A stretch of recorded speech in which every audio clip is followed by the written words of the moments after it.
국경 분쟁 지역에서 난투극을 벌이던 인도와 중국이 사이버 공간에서 맞붙고 있습니다. 두 나라의 해킹 전쟁이 이어지고 있는 가운데 미국은 인도의 사이버전 능력 향상을 은근히 환영하는 모양새인데요. 인도는 미국을 대신해서 중국을 견제할 좋은 파트너가 될 수 있기 때문입니다. 얼마 전 중국이 인도의 전력시설을 해킹하려 했다는 내용의 보도가 나왔는데요. 지난해 10월 인도 뭄바이에서 벌어진 최악의 정전 사태가 중국의 사이버 공격에서 비롯됐다는 보고서가 나온 이후 또다시 전력시설을 대상으로 한 해킹 시도입니다. 7일 ABC 뉴스 등 외신은 미국 레코드 퓨처 보고서에 따르면 지난 몇 달간 중국 정부로부터 후원받는 레드에코라는 집단이 인도 발전 인프라에 침투해 정전을 유도한 것 같다고 보도했습니다. 자오리젠 중국 외교부 대변인은 중국은 모든 형태의 사이버 공격을 단호히 반대하며 어떠한 사이버 공격도 장려, 지원 또는 묵인하지 않을 것이라고 밝혔는데요. 한편 중국 역시 인도가 자국을 대상으로 한 해킹 활동을 하고 있다고 주장하고 있습니다. 중국은 몇 년 전부터 해외 해커들로부터 지속적으로 공격을 당하고 있다며 인도를 콕 찍어 비난하고 있는데요.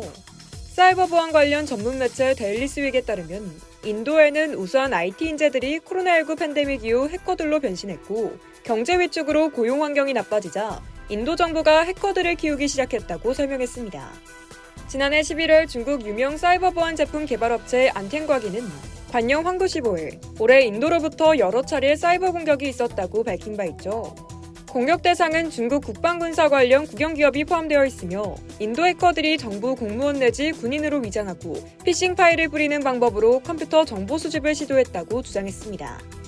중국의 또 다른 사이버 보안 기술 업체 360 정부기업 안전그룹은 인도를 기반으로 활동 중인 APT라는 해커 그룹이 작년 상반기 중국 내 교육, 정부, 우주항공, 방위산업 등 기관 및 기업뿐 아니라 개인에까지 100건 넘게 해킹을 시도했다고 주장했는데요. 2020년에는 APTC48이라는 조직이 코로나19 바이러스가 중국에서 발생했다는 내용의 공문서를 위조해 의료기관들에 뿌리는가 하면 올 4월과 6월에는 군을 상대로 해킹을 시도했다고 합니다. 중국의 주장을 확인할 방법은 없으나 인도가 사이버전 능력을 키워오고 있는 것만은 확실합니다.